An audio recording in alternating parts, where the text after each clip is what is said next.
इसमें ये बताएँ कि जो डिप्रेशन है, इसका कोई लैब टेस्ट क्यों नहीं है, जिस तरह दूसरी बीमारियों का है? ये जो साइकेट्री है ना, साइकेट्री में आपको बहुत कम लैब टेस्ट मिलते हैं, हुँ। क्योंकि ये जो चेंजेस है ये पहले तो है, इनको हम कहते थे फंक्शनल डिसऑर्डर्स। फंक्शनल डिसऑर्डर का मतलब ये है कि ये आपके ब्रेन के फंक्शन का डिसऑर्डर है। अच्छा। ये उसमें कोई डेफिनेट कोई लियन नहीं है, उसमें कोई ऑर्गेनिक कॉज नहीं है। ठीक है, तो इसलिए पहले तो उनको हम फंक्शनल कहते हैं, लेकिन अब विद टाइम हम पता चला है कि वहाँ पे डेफिनेट लियंस हैं, आपके नर्वस सिस्टम में कोई ऐसे प्रॉब्लम्स हैं जिसकी वजह से ये इशू हो रहा होता है। लेकिन अभी भी ये डिटेक्टेबल नहीं है आम लैब टेस्ट से। अच्छा। आम लैब टेस्ट नहीं हमें डिटेक्ट कर, तो हाईली सोफिस्टिकेटेड टेस्ट हैं जो कि सिर्फ रिसर्च पर्पस के लिए हम यूज़ करते हैं, उनमें हम ये कर लेते हैं टेस्ट वो, लेकिन वो रिसर्च पर्पस के लिए। Research purpose. तो हम क्लिनिकल पर्पस के लिए सिर्फ आपके पास हिस्ट्री जो है ना, वो हमारा स्ट्रॉन्गेस्ट टूल है।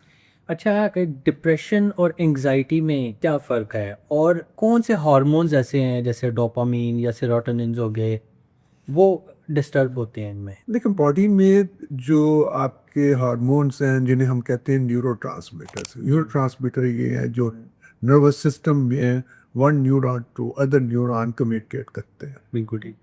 तो बहुत सारी इसकी टाइप्स हैं एक्चुअली। आप किसी एक न्यूरोट्रांसमीटर को जिम्मेदार नहीं कह सकते कि वो डिप्रेशन या एंजाइटी के लिए। अच्छा। तो ये एक बैलेंस है आपका जो कि आपको, जिसमें डिस्टर्बेंस होने के बाद आप इस तरह की आते हैं। लेकिन जो मोस्ट कॉमनली डिप्रेशन में आपके डोपामीन का है, हुँ। एड्रेनलिन इन्वॉल्व है और सेरोटोनिन इन्वॉल्व है। सेरोटोनिन। और दूसरी बात, जो आप एंजाइटी की बात कर रहे हैं ना, एंजाइटी और डिप्रेशन बेसिकली ये ओवरलैपिंग चीज़ें हैं। हुँ। ये नहीं है कि ये प्योर एंजाइटी है, ये प्योर डिप्रेशन है। डिप्रेशन के पेशेंट्स में भी आपको कुछ एंजाइटी अच्छा। मिलती है, एंजाइटी के पेशेंट में कुछ डिप्रेशन मिलता है आपको। हुँ।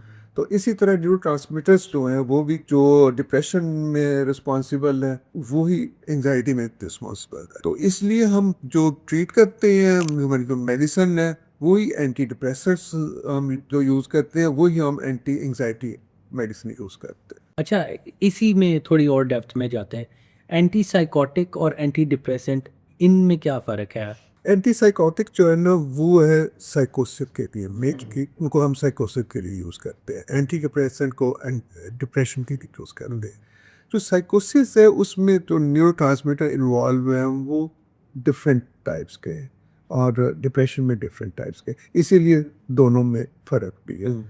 जो एंटी साइकोटिक है वो, उनमें से जो अक्सरियत है वो एंटी डोपामिनर्जिक है। वो जो आपके डोपामीन बढ़ी हुई होती है, उसकी वजह से साइकोसिस हो रहा होता है, हेलुसिनेशन तो बड़ी होती है, एग्रेशन आ रहा होता है। तो डोपामीन लेवल जब बढ़ जाता है तो आपको एग्रेशन और हेलुसिनेशन आ रही हो, उसके लिए आप एंटीसाइकोटिक यूज़ करते हैं जो इन लेवल को नीचे लेके आती है। जी, फिर जबकि डिप्रेशन में ये लेवल कम हो चुका होता है, तो आप ऐसी मेडिसिन यूज़ कर रहे होते हैं जो कि इन लेवल को इन्हांस कर रही हो चाहिए।